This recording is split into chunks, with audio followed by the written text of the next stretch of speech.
explicación del doctor Villena respecto a este, en realidad, nuevo escándalo que nos sacude. Y esto tiene que ver también con un impacto de la salud moral del país, porque ya habíamos tenido un impacto muy grande respecto a lo que había ocurrido con funcionarios de primer nivel, incluyendo a un expresidente de la República. Y hoy vemos que con explicaciones absolutamente vagas se produce más o menos lo mismo. ¿Cómo está, doctor Villena? Buenos días, Mónica, un gusto estar con ustedes. ¿Puede subir un poquito? Creo que lo escucho lejos, si se puede acercar un poquito, a ver si lo puedo escuchar mejor. Ahora sí. ¿Está mejor? Sí, ahora mucho mejor, gracias. Muy bien, buenos días, ¿cómo están ustedes? Sí.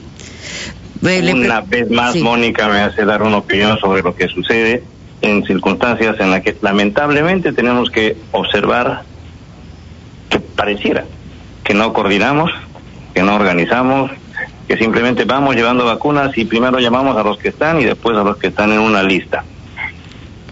Vea usted, hace unos días también me decían lo que sucede cuando van a donde están los pacientes adultos mayores hospitalizados, o sea, estos centros de adulto mayor donde están reposando porque no tienen muchas veces familia en el hogar, lo que fuera.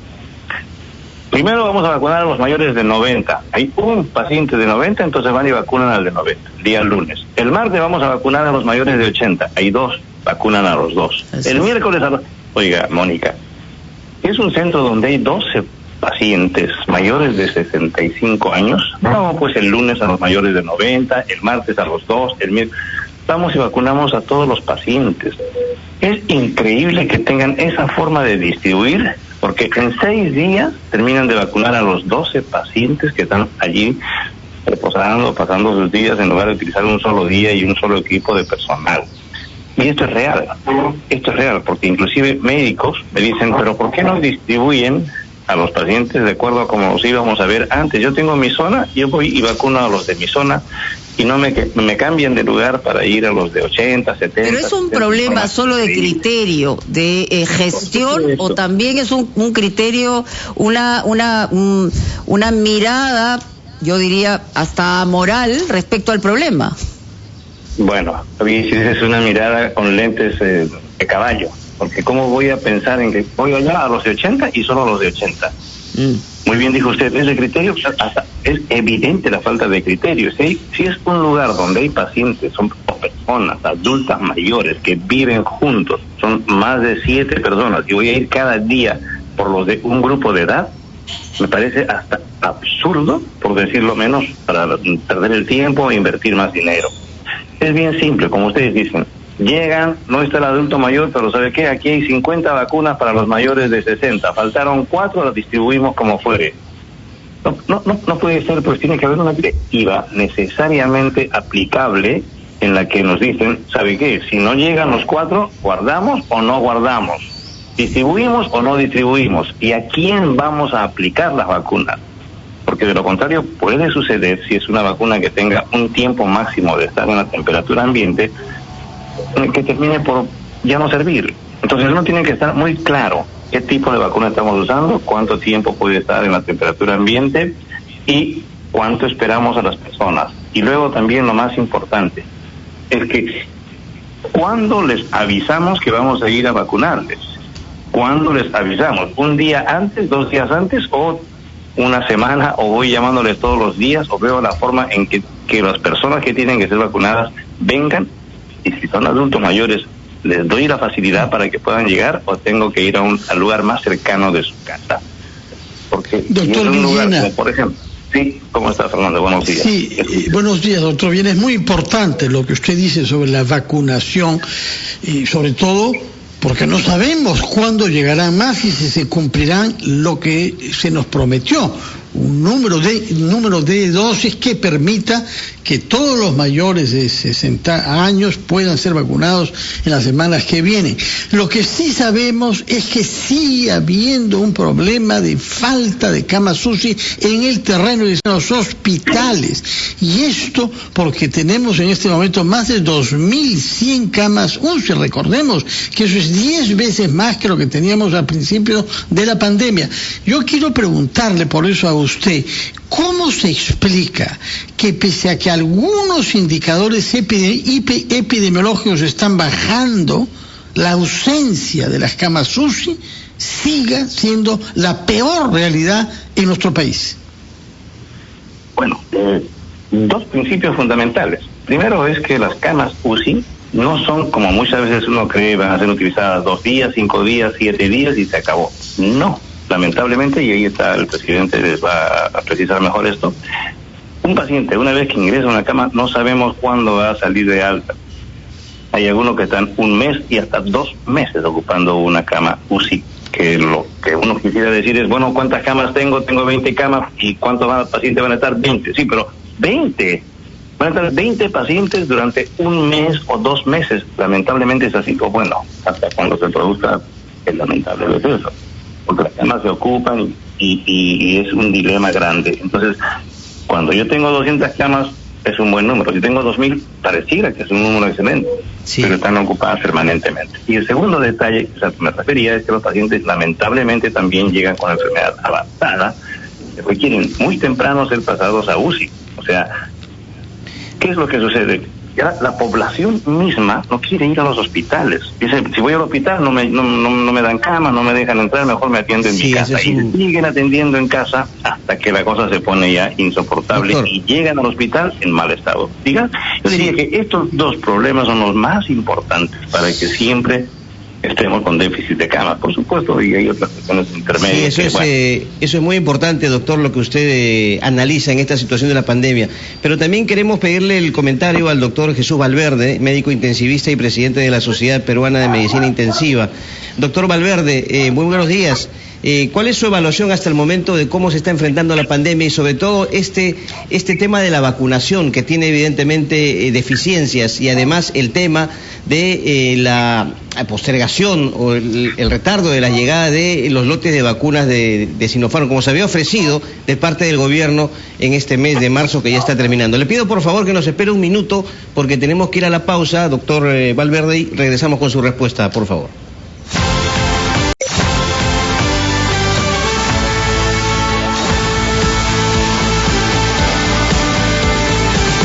Continuamos en ampliación de noticias con Mónica Delta, Fernando Carballo y Carlos Villarreal. Estamos conversando con los doctores Juan Villena, exdecano del Colegio Médico del Perú, y Jesús Valverde, presidente de la Sociedad Peruana de Medicina Intensiva. Le habíamos dejado una consulta justamente al doctor Valverde sobre la situación de la pandemia, el ritmo de vacunación y este informe que la verdad nos preocupa, de la Defensoría del Pueblo sobre ya la falta de camas UCI con ventilador para personas en Lima y Callao, para personas adultas me refiero, servicio copado al 99%.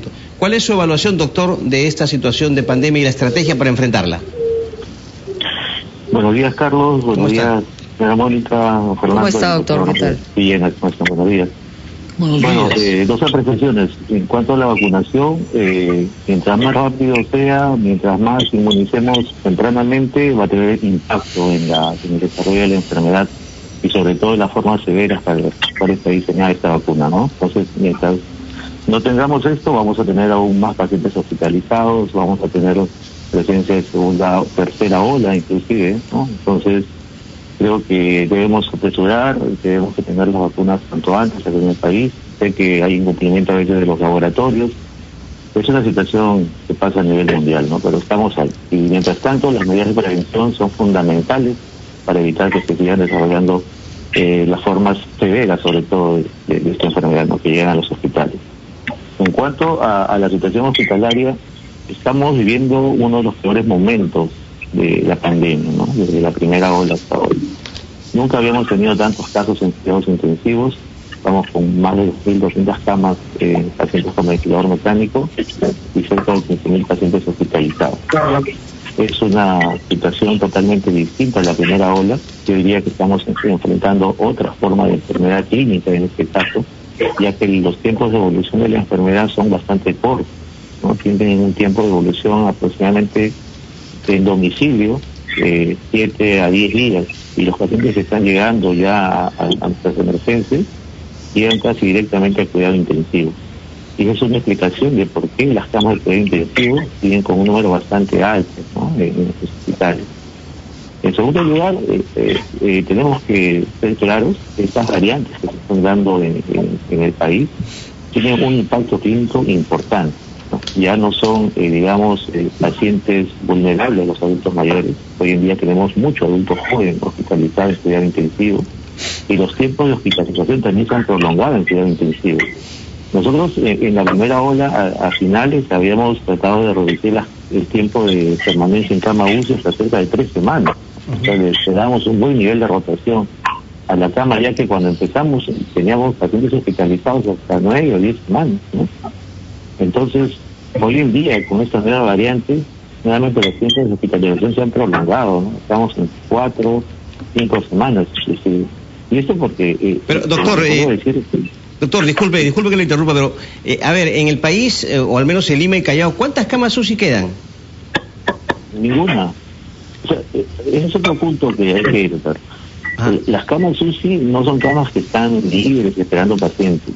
Son camas que tienen una rotación inmediata porque detrás del paciente que ocupó, o la cama la desocupó también, sí, hay una larga lista de espera. Exacto.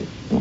Entonces, nosotros aproximadamente calculamos de que las necesidades de cuidado intensivo se dan en un porcentaje del 30% de pacientes hospitalizados. O sea, que tenemos cerca de 15.000 pacientes hospitalizados, aproximadamente 4.500 pacientes están necesitando cuidado intensivo, de los cuales 2.200 ya están en cuidado intensivo. O sea, hay una lista de espera importante de más de 2.000 pacientes. O sea, nunca vamos a tener una cama libre, una cama que esté esperando por pacientes. Esa cama se desocupa y en una hora, a lo mucho, ya está ocupando por el paciente que está en la lista de espera, ¿no? Entonces, no vamos a tener camas desocupadas como se cree, ¿no? Bien, yo también en ese sentido quería preguntarle lo siguiente, porque nos queda claro que hoy, digamos, el impacto grave y que está enviando a muchos pacientes a cuidados intensivos, nos dice usted que ya no son necesariamente los adultos mayores, sino gente mucho más joven. Hay más virulencia debido a las variantes, pero en realidad han cambiado poco las decisiones que se toman desde el Estado y del gobierno en relación a verificar mejor la cadena de contagios y finalmente en la situación de las muertes. Yo decía al principio que parece que estuviéramos resignados a no poder hacer algo distinto. Yo quisiera una opinión suya, doctor Valverde, sobre ese tema. Es cierto, tenemos que replantear nuevamente nuestras estrategias de manejo frente a esta enfermedad, ¿no? Creo que si antes se decía que hay que utilizar una mascarilla, hay que ser claro y decir que hay que utilizar doble mascarilla, porque estas nuevas variantes se dispersan muy rápido, ¿no? Y los vemos en los hospitales. Cuando llega un paciente, detrás de eso llega una familia completa, ¿no? Entonces, y ya no solo llega el adulto mayor, ¿no? Llega el adulto joven, el niño, los papás, y también acá hay una apreciación técnica que deberíamos tener en cuenta. Nosotros creemos de que hay un componente genético importante en el desarrollo de la inflamación. O sea, ¿qué pasa? Si se enferma un paciente de forma grave en una familia, sí, detrás de eso los siguientes pacientes también van a desarrollar una forma grave de enfermedad, ¿no? Tenemos casos en los cuales 4 pacientes de una familia han estado hospitalizados. Hemos encontrado a 4 hermanos, 3 hermanos, un papá, una mamá, y pues a eso hay que tenerlo bastante claro como una forma de severidad del cuadro, ¿no? Entonces creo que hay un componente genético muy interesante que se tiene que estudiar. Ahora, nosotros frente a eso, ¿qué tenemos que hacer? Está faltando siempre el oxígeno. Eso nunca se ha corregido hasta ahora, ¿no? Nuestro déficit de oxígeno a nivel hospitalario es importante, sobre todo a nivel comunitario, ¿no? Entonces, no hay ningún nivel es muy grave, como usted lo dice, el tema. Es gravísimo el tema del oxígeno, por supuesto, pero hay algo que ha dicho usted: no hay camas UCI porque las que se liberan están ya ocupadas de oficio con la lista de espera que hay. Entonces, ¿cuál es la solución? Porque parte del problema es que las personas acuden directamente a los hospitales y no pasan por otros centros de salud y se presentan en el hospital para ver si de frente pueden ir a una cama UCI.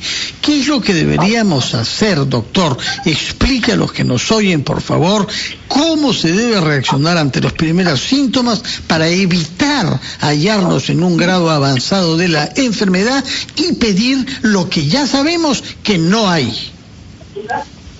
Sí, nosotros hasta ahora tenemos como elemento importante para enfrentar esta enfermedad el oxígeno, ¿no? Y eso no se ha desarrollado a nivel del primero, segundo y el tercer nivel está careciendo. Entonces, para nosotros esa es la herramienta más importante. ¿Por qué lo digo? Porque cuando el paciente llega a tener un problema respiratorio en casa, para que tenga ya manifestaciones de enfermedad, cansancio y todo, su nivel de saturación está muy bajo, el paciente llega de frente al hospital y ocupa directamente una cama. No hay una secuencia, ¿no?, de seguimiento. O sea, el paciente debería ir a un centro de salud, se le administra oxígeno, se le estabiliza. Luego, si no responde, pasa a un segundo nivel de atención, en el cual pues podamos brindarle más allá de oxígeno otro tipo de terapias. Sí. Y el tercer nivel de atención, donde estamos los unidades de cuidado intensivo, se debe fortalecer la cama hospitalaria, ¿no? Ya nosotros no creemos de que la oxigenoterapia convencional que se recibe en los pacientes hospitalizados es suficiente. Necesitamos los sistemas de alto flujo que se instalen de manera permanente en las camas de hospitalización y que sería un freno importante para que el paciente progrese de una forma severa y llegue a cuidado intensivo que lo está saturando. Yo quería preguntar al doctor Villena, y si usted está de acuerdo, doctor, con estas medidas de restricción que se han tomado por Semana Santa, las cuales han sido criticadas obviamente por determinados sectores, a tal punto que se solicita que se levanten para permitir el desarrollo de otros sectores que son contiguos, diríamos así, al aspecto económico. ¿Cuál es su opinión? ¿Cree usted que son oportunas estas medidas, adecuadas? Bueno, todas las medidas pueden ser muy buenas si es que la población también se pone de acuerdo en cumplirlas y pegarse a ellas, ¿no? Pueden ser buenas. Sin embargo, ve usted, las circunstancias que estamos pasando van más allá, inclusive de las medidas que pongamos para evitar la infección. Han mencionado algo sumamente importante, otros referentes. Son familias enteras las que llegan al hospital. Entonces, si yo les digo no salgan de casa, se van a infectar en casa, igual si es que llega el virus con alguno de ellos que se infectó en la calle. Y eso es lo más grave. Las circunstancias por las que estamos pasando obligan, muy bien señalado, a mirar el tema del oxígeno, que es un problema absolutamente fundamental. No entendemos, yo sigo sin entender cómo es que la gente sale a comprar oxígeno en vendedores que están en diferentes lugares de la ciudad. Que salga el ministerio y que les compre. Que compre el oxígeno a todos esos señores que están vendiendo y tenga oxígeno para poder administrarle a los pacientes cuando llegan a cualquier nivel. Es absolutamente cierto que lo ideal es cuanto más temprano puedan recibir oxígeno los pacientes, mucho mejor su evolución y más difícilmente van a llegar a cuidados intensivos. Es cierto que cuando llegan a cuidados intensivos están tan graves que terminan pasando rápidamente a una cama con ventilador mecánico. Entonces, idealmente, ¿qué pretenderíamos en los hospitales? ¿Qué cosa diríamos? Que venga el paciente como para ponerle oxígeno progresivamente hasta evitar que pueda llegar a cuidados intensivos. Obviamente esto es imposible en algunas circunstancias, pero esa es la idea. Más temprano, mejor el uso del oxígeno. Sin embargo, todavía no hemos resuelto, vean en cuánto tiempo estamos hablando del oxígeno, ya tenemos casi un año hablando de que no hay oxígeno y no hay oxígeno. Es verdad que se está intentando aumentar el número de plantas, pero ¿cuánto tiempo ha transcurrido? Ya no debiéramos estar pensando en que debemos tener plantas. Sí. Ya debiéramos tenerla y debiéramos haber resuelto el problema del oxígeno. Está perfectamente bien señalado que estamos con déficit de camas. O sea, un paciente llega a UCI, nos rebasaron. Y hay pacientes esperando pasar a UCI. Por lo tanto, las medidas que se tomen, cualquiera, a estas alturas termina siendo muy tardía, vean ustedes. Mientras no haya un cumplimiento. Ojalá que pronto, doctor, ojalá que el gobierno pueda tomar medidas más claras, pueda dar un viraje, diríamos así, en la estrategia de lucha contra la pandemia por el bien de todo el país. Yo les agradezco a los doctores Juan Villena, exdecano del Colegio Médico del Perú, y Jesús Valverde, presidente de la Sociedad Peruana de Medicina Intensiva, por esta participación hoy en Ampliación de Noticias. 8:30 de la mañana, vamos con los titulares de esta media hora y seguimos, por supuesto, en RPP, La Voz del Perú.